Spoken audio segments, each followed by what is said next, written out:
Student welcome to R P study classes. तो पिलाने आज आम डिस्कस करमा तुम प्लस थ्री फास्ट सेम जेनटा कोर वन। तो कण प्राचीन भारत इतिहास यहाँ कण ना हिस्ट्री ऑफ आंटिक इंडिया। तो इंडियन हिस्ट्री अच्छे तो पहला आम देखी ना पाठ में काଣା काଣା अच्छे ना तुम फास्ट अच्छे प्राचीन भारत इतिहास पुनर्गठन और सेकेंड अच्छे प्राग इतिहास शिकारी संग्रहकारी। थर्ड अच्छे पिला कण ना खाद्य उत्पादन आरंभ এবং फोर रे अच्छे हरप्पा सभ्यता। तो यहाँ तुम कण ना यूनिट है जैसे कण यूनिट बाय यूनिट पढ़ो प्रथम एकक जूम कर दे। हाँ ठीक अच्छे। तो यहाँ पहला प्राचीन भारत इतिहास पुनर्गठन पढ़वा आम जेने कण तुम यूनिट वन। तो पहले चलो ये आम देखी तुम काଣା काଣା अच्छे ये अच्छे तुम इतिहास पुनर्गठन केन्ता होता ना मौलिक उपादान काण श्रेणी विभाग केन्ता सामाजिक व्यवस्था केन्ता केन जुग पर केन जुग होता। तो किपर केन्ता हिसाब इतिहास पुनर्गठन होता तार भूमिका अंचल कणा ना पहला यूनिट पढ़वा ठीक अच्छे। तो पहले हम देखीदमा तार विषय वस्तु काଣା काଣା अच्छे ये। तो पहला अच्छी कणा प्राचीन भारत इतिहास पुनर्गठन अनेक कारण होते। तो इतिहास पुनर्गठन कण अनेक कारण महत्वपूर्ण रही है जैसे आम निज संबंध में ज्ञान आहरण करने निजक एवं निज पूर्वपुरुष को चिन्हवा। तो ज्ञान आहरण करवा निजक एवं निज पूर्वपुरुष को चिन्ह पार्मा। अति प्राचीन काल भारतीय संप्रदाय केउठी केबे किपरि भाव सभ्यता संस्कृति आरंभ और विकास करता संबंध इतिहास रहता। तो इतिहास आम क्या जानवा ना अति प्राचीन भारत संबंध में केउठी केबे और किपरि भाव सभ्यता गुड़िक उठी सांस्कृतिक सभ्यता सभ्यता गुड़िक गढ़ी उठी विकास करता संबंध में केन शुरू पावा आम इतिहास ही समझ पाइबा। ସେମାନେ କେବେ ଓ କିପରି ଭଳି ନିଆଁ ଚକଦାର ଜାଣିଥିଲେ ଯାଯାବର ଜୀବନ ପରିତ୍ୟାଗ କରି ସମାଜରେ ଜୀବନ ଆରମ୍ଭ କରିଥିଲେ ସ୍ଥାୟୀ ବସତି ସ୍ଥାପନ କରିଥିଲେ କୃଷି କାର୍ଯ୍ୟ ଓ ପଶୁପାଳନ କରିଥିଲେ ଉତ୍ପାଦିତ ଶସ୍ୟକୁ ସଞ୍ଚୟ କରି ରଖିଥିଲେ ଅଧିକ ଅନ୍ୟ ପ୍ରଶ୍ନ ସମାଧାନ କରିଥିଲେ। ଇତିହାସ ତ ଇତିହାସ କାଣା ସମାଧାନ କରିଥିଲା ନା ଯେନ୍ ସେମାନେ କେବେ କିପରି ଭାବରେ ନିଆଁ ଚକ କରିଥିଲେ ଯାଯାବର ଜୀବନ ପରିତ୍ୟାଗ କରିଥିଲେ କିପରି କାଣା ପଶୁପାଳନ କୃଷି କାର୍ଯ୍ୟ କିପରି ଖାଇବା ଶିଖିଥିଲେ କିପରି କାଣା କୃଷି କାର୍ଯ୍ୟକୁ ଶିଖିଥିଲେ କିପରି କାଣା ସ୍ଥାୟୀ ବସତି ସ୍ଥାପନ କରି ଶିଖିଥିଲେ ଏବଂ ଖାଦ୍ୟ ଗୁଡ଼ିକୁ ସଞ୍ଚୟ କରି ଅଧିକ ଦିନ ରଖିପାରୁଥିଲେ ସେଗୁଡ଼ିକୁ କେନୁ ଆମେ ଇତିହାସରୁ ହିଁ ଜାଣିପାରିବା। ଠିକ୍ ସେହିପରି କାଣା ସେମାନେ କେବଠାରୁ ଲୁଗା ବୁଣିବା ଆରମ୍ଭ କଲେ ଧାତୁର ବ୍ୟବହାର ଶିଖିଲେ ଗ୍ରାମ ନଗର ରାଜ୍ୟ ଗଠନ କେଦି ବିଜ୍ଞାନ ସଭ୍ୟ ଇତିହାସରୁ ହିଁ ଆମେ ଜାଣିପାରିବା।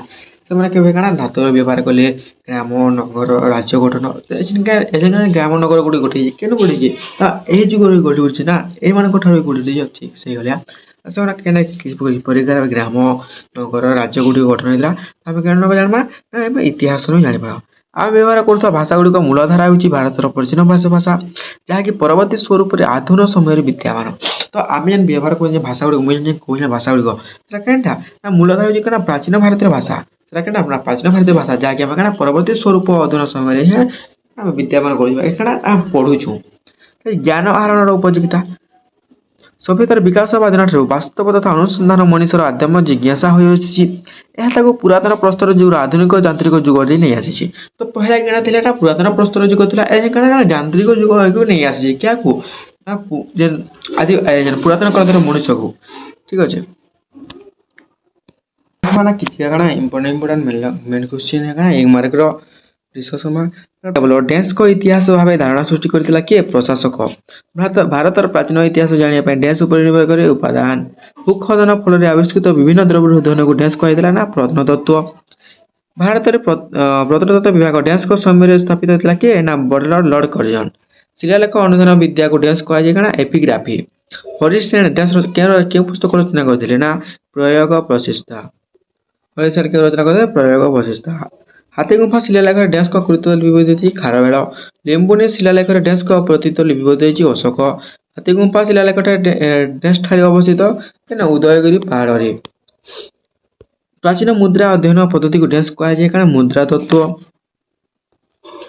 ଦୃଷ୍ଟାନ୍ତ ଶକୁନ୍ତଳା ସନ୍ତାନ ଡ୍ୟାନ୍ସ ଥିଲେ କାରଣ ଭାରତ। ସବୁଠାରୁ ପ୍ରାଚୀନତମ ବେଦ କେନ୍ଟା ଋଗ୍ବେଦ ସମସ୍ତେ ଜାଣିଛ ପିଲାମାନେ ପ୍ଲସ୍ ଟୁରେ ବି ପଢ଼ୁଛ। ଅର୍ଥଶାସ୍ତ୍ର ରଚୟିତା କିଏ କୌଟଳ। ଗୌତମ ପୁତ୍ର ସର୍ତ୍ତକନ୍ୟାକୁ ଗୁଣଗାନ କରି ନାତିକ ପ୍ରସୂତି। ଡ୍ୟାନ୍ସ ଅଷ୍ଟାଧ୍ୟାୟ ରଚୟିତା ପାଣିନି। ନୀତିସାର ରଚୟିତା କିଏ କାମଧଙ୍କ। ଡ୍ୟାନ୍ସ ଆର୍ଯ୍ୟଭଟ୍ଟୀୟ ଗ୍ରନ୍ଥ ରଚୟିତା ଥିଲେ ଆର୍ଯ୍ୟଭଟ୍ଟ। ଆର୍ଯ୍ୟଭଟ୍ଟ ଗ୍ରନ୍ଥ ରଚୟିତା କିଏ ନିଜେ ଆର୍ଯ୍ୟଭଟ୍ଟ। ବୃହତ ସଂହିତାର ରଚୟିତା ବୀରମାହାରୀ। ବୃହତ ସାହିତ୍ୟ ରଚୟିତା କିଏ ନା ବରହମିହିର। ଡ୍ୟାନ୍ସଙ୍କ ଦ୍ୱାରା ରଚିତ ମୃଚ୍ଛକଟିକମ୍ ଥିଲା ଏକ ଐତିହାସିକ ନାଟକ କିଏ ଶୂଦ୍ରକ କେ ନା ମୃଚ୍ଛକଟିକମ୍। ଇତିହାସ ଇ ହିନ୍ଦ ପୁସ୍ତକ ରଚନା କିଏ କରିଥିଲେ? ଆଲବରେଣୀ ଫୋ ଓ କିରେ ରଚିତା କିଏ କରିଥିଲେ? ନା ଭାୟାହିନ। କଳ୍ପସୂତ୍ର ଓ ଧର୍ମ ଏବଂ ଦର୍ଶନ ଉପରେ ଆଲୋକପାତ କିଏ କରିଥିଲେ? ଜୈନ ଧର୍ମ। ମଗଧ ରାଷ୍ଟ୍ର ରାଜଧାନୀ କିଏ ଥିଲା? ମଗଧ। ଅବନ୍ତୀ ରାଷ୍ଟ୍ରର ରାଜଧାନୀ ଥିଲା ଉଜ୍ଜୟିନୀ। ନାମକ ନରପତି କୁଶଙ୍କୁ ଶକ୍ତିଶାଳୀ ଓ ସମୃଦ୍ଧିଶାଳୀ ରାଷ୍ଟ୍ର ପରିଗଣନା କରିପାରିଥିଲେ କିଏ? ନା ବ୍ରହ୍ମଦତ୍ତ। କୌଶମ୍ବୀ ରାଷ୍ଟ୍ରର ବସ୍ତ୍ର କଣ ଥିଲା? ନା ବସ୍ତ୍ର। କୌଶମ୍ବୀ ରାଷ୍ଟ୍ର ଡ୍ୟାନ୍ସ ବସ୍ତ୍ର ପାଇଁ ପ୍ରସିଦ୍ଧ ଥିଲା? କର୍ପାସ। ସର୍ବସ୍ତୀ ଡ୍ୟାନ୍ସ ରାଜ୍ୟର ରାଜଧାନୀ ଥିଲେ କୌଶଳ। କୌଶଳ ପ୍ରଥମେ ଡ୍ୟାନ୍ସ ନରପତି ବଂଶରେ ଥିଲେ? ନା ଇକ୍ଷ୍ୱାକୁ। କେଉଁ ନରପତି ବଂଶରେ ଥିଲେ? ନା ଇକ୍ଷ୍ୱାକୁ। ଅଙ୍ଗ ଓ ରାଜ୍ୟର ରାଜଧାନୀ ଥିଲା ଚମ୍ପା। ପଟଣା ଓ ଗାୟ ଜିଲ୍ଲାକୁ ନେଇ ଡ୍ୟାନ୍ସ ରାଜ୍ୟ ଗଠିଥିଲା ମଗଧ। ତାପରେ ହେଲା କାଣା ନା ୱାନ୍ ମାର୍କ କ୍ୱେଶ୍ଚିନ୍ ଯେନ୍ତା କାଣା ଶିଳାଲେଖ ଉପରେ ଆଙ୍କୁଥିବା ଚିତ୍ରକଳାକୁ କ'ଣ କୁହାଯାଏ? ଶିଳାଲିପି।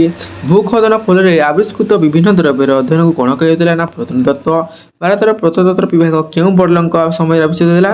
ଉପରେ ଡିସ୍କସ୍ କରିଥିଲା କିଏ? ଲର୍ଡ କର୍ଜନ। ସିନ୍ଧୁ ନଦୀର ସଂସ୍କୃତ ନାମକୁ କେଉଁ ବିଦେଶୀମାନେ ହିନ୍ଦୁ ବୋଲି କହିଥିଲେ? ପାରସିକମାନେ। ଆମେ ହିନ୍ଦୁ ବୋଲି କହୁଛୁ, କେଉଁମାନେ କହିଥିଲେ? ପାରସିକମାନେ। ଆମ ଦେଶର ନାମ କାହା ନାମ ଅନୁସାରେ ଭାରତବର୍ଷ ହୋଇଛି? ରାଜା ଭରତ। କାହା ନାମରେ ଗୋଟେ ଭାରତ ହେଇଛି? ରାଜା ଭରତ। ଭରତ କିଏ? ରାଜା ଦୁଷ୍ମନ୍ତ ଏବଂ ସୁତପଦ। ଏଇଟା ସଦାବେଳେ କ୍ୱେଶ୍ଚିନ୍ ପଡୁଛି ଦୁଇଟା ହେଲା ଇମ୍ପୋର୍ଟାଣ୍ଟ। ଏଇଟା ସଦାବେଳେ କ୍ୱେଶ୍ଚିନ୍ ପଡୁଛି। ସିନ୍ଧୁ ନଦୀର ପାର୍ଶ୍ୱବର୍ତ୍ତୀ ଅଞ୍ଚଳକୁ ଗ୍ରୀକମାନେ କ'ଣ କହୁଥିଲେ? ହିନ୍ଦ। କାଣା? ହିନ୍ଦୁ। ପ୍ରୟୋଗ ପଦ୍ଧତି ରଚିତା କିଏ? ହରିଶେଣ। ଉପରେ ଡିସ୍କସ୍ କରିଥିଲା। କିଏ ଅଷ୍ଟାଧ୍ୟାୟୀ ପୁସ୍ତକ ରଚନା କରିଥିଲେ? ପାଣିନି। ଏଇଟା ବି ଉପରେ କାଣା ଡିସ୍କସ୍ କରିଥିଲା। ପ୍ରତ୍ନତାତ୍ତ୍ୱିକ ଉପାଦାନ ଗୁଡ଼ିକ କ'ଣ? ନା ପ୍ରାଚୀନକୃତ ମୁଦ୍ରା ଏବଂ ଶିଳାଲେଖ।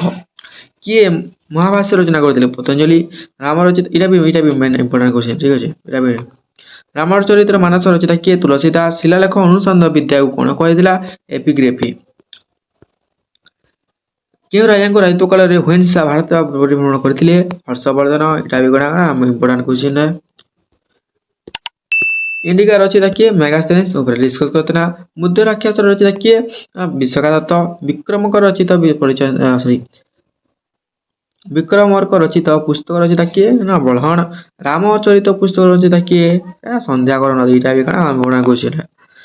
ରାଜନ୍ତରଙ୍ଗିଣୀ କିଏ ରଚନା କରିଥିଲେ? କଣହଣ। ହୁଏନ୍ ସା କେଉଁ ଧର୍ମାବଲମ୍ବୀ ଥିଲେ? ନା ବୌଦ୍ଧ ଧର୍ମାବଲମ୍ବୀ ଥିଲେ। ଏଇଟା ବି କ'ଣ ନା ଇମ୍ପୋର୍ଟାଣ୍ଟ କ୍ୱେଶ୍ଚିନ୍। ଯାହା ବି ଏନ୍ତା କହୁଛେ ସବୁ ପିଲାମାନେ କ'ଣ ଭଲ ଭାବରେ ଦେଖିଥିବ, କାରଣ ଏଇଟା ଏକ୍ଜାମ୍ରେ ମୋଷ୍ଟଲି ଆସି। ପ୍ରାଚୀନ ମୁଦ୍ରା ଗବେଷଣା ପଦ୍ଧତିକୁ କ'ଣ କୁହାଯାଇଥିଲା? ମୁଦ୍ରା ତତ୍ତ୍ୱ। କେଉଁ ରାଜାଙ୍କ ରାଜତ୍ୱ କାଳରେ ଭାୟାନ ଭାରତ ଆକ୍ରମଣ କରିଥିଲେ? ନା ଦ୍ୱିତୀୟ ଚନ୍ଦ୍ରଗୁପ୍ତ। କେଉଁ ରାଜାଙ୍କ ରାଜତ୍ୱ କାଳରେ ମେଗାସ୍ଥେନିସ୍ ଭାରତ ପାଇଥିଲେ? ଚନ୍ଦ୍ରଗୁପ୍ତ ମୌର୍ଯ୍ୟ। ଦେଖ କ୍ୱେଶ୍ଚିନ୍ ମାନେ ଇଏ ଦୁଇଟା ଠିକ୍ ଅଛି। ହର୍ଷଚରିତ ଗ୍ରନ୍ଥ ରଚିତା କିଏ ଥିଲେ? ବାଣଭଟ୍ଟ। ଉପରେ ଡିସ୍କସ୍ କରିଥିଲା। ନା ପଞ୍ଚତନ୍ତ୍ର ଗ୍ରନ୍ଥ ରଚିତା କିଏ ଥିଲେ? ବିଷ୍ଣୁ ଶର୍ମା। ପ୍ରାଚୀନ ଭାରତର ଦୁଇଟି ପ୍ରସିଦ୍ଧ ମହାକାବ୍ୟ ନାମ କାଣା? ନା ରାମାୟଣ ମହାଭାରତ। ଏଇଟା ନା ସବେ ଜାଣିବ ହଁ କି ନାଇଁ। ସରଞ୍ଚକତ ଚରକ ସଂହିତା ରଚିତା କିଏ? ଚରକ। ପୃଥ୍ୱୀରାଜ ଚରିତ ର ଗ୍ରନ୍ଥ ରଚନା କିଏ କରିଥିଲେ? ଚାନ୍ଦି ଦେବୀ। ମାଲାବିକାଗ୍ନିମିତ୍ରର ଗ୍ରନ୍ଥ ରଚିତା କିଏ ଥିଲେ? କାଳିଦାସ। ଠିକ୍ ଅଛି। ଅର୍ଥଶାସ୍ତ୍ର ରଚିତା କିଏ ଥିଲେ? କୌଟଲ। ଆକବରନାମା ଓ ଆଇନ ଇ ଆକବରୀ ଗ୍ରନ୍ଥ ରଚିତା କିଏ ଥିଲେ? ଆବୁଲ ଫାଜୁଲ। ତାରିଖ ଇ ଫିରୋଜ ଶାହ ଗ୍ରନ୍ଥ ରଚିତା କିଏ ଥିଲେ? ନା ଦ୍ୱିଉଦୀ ବିରାଟ। ତ ଏଇଟା ତୁମର କିଛି ନ ବେଶୀ କାଣା କିଏ ରଚନା କରିଥିଲେ ବେଶୀ ଅଛି ଠିକ୍ ଅଛି। ତ ପିଲାମାନେ ଏଇଟା ମାନେ କାଣା ଆଥରେ ପଢ଼ିଦିଅ, ମନେ ରଖିଦିଅ ଏବଂ ଯେନ୍ଟା କାଣା ନା ଇମ୍ପୋର୍ଟାଣ୍ଟ ବୋଲି କହିଛେ ସେଇଟା କାଣା ମେନ୍ସଲି ଇମ୍ପୋର୍ଟାଣ୍ଟ ଦେଖିଥିବ ଏବଂ ଭିଡ଼ିଓ ଭଲ ଲାଗିଲା କାଣା ତୁମର ସାଙ୍ଗମାନଙ୍କୁ ସେୟାର କରି ଯେମାନେ କାଣା ପ୍ଲସ୍ ଥ୍ରୀ ପାସ୍ ସେମାନେ ତ ପିଲାମାନେ ତୁମେ ଆଉ ଗୋଟେ କଥା କହିବାର ଅଛି ତୁମେ ମାନେ ଯଦି କାଣା ହିଷ୍ଟ୍ରି ଅନର୍ସ ରଖିଛ ତ ମେନଲି କାଣା ଏଇ ଚ୍ୟାନେଲ୍ ଇ ଗ୍ରୁପ୍ କାଣା ଫଲୋ କରିଦିଅ କାଣା ହେଲା କି ନା ତୁମ ହିଷ୍ଟ୍ରିର mostly important 1 mark 2 mark 3 mark and 5 mark and 8 mark mostly important question ତୁମେ ଇଜିଲି ପାଇପାରବ। ତ ଠିକ୍ ଅଛି। ତ ପିଲାମାନେ ତୁମର ହିଷ୍ଟ୍ରି ଯେନ୍ ସାଙ୍ଗମାନେ ଅଛନ୍ତି ସେମାନଙ୍କୁ ସେୟାର କରିଦିଅ ଏଇ ଚ୍ୟାନେଲ୍ ଗ୍ରୁପ୍କେ।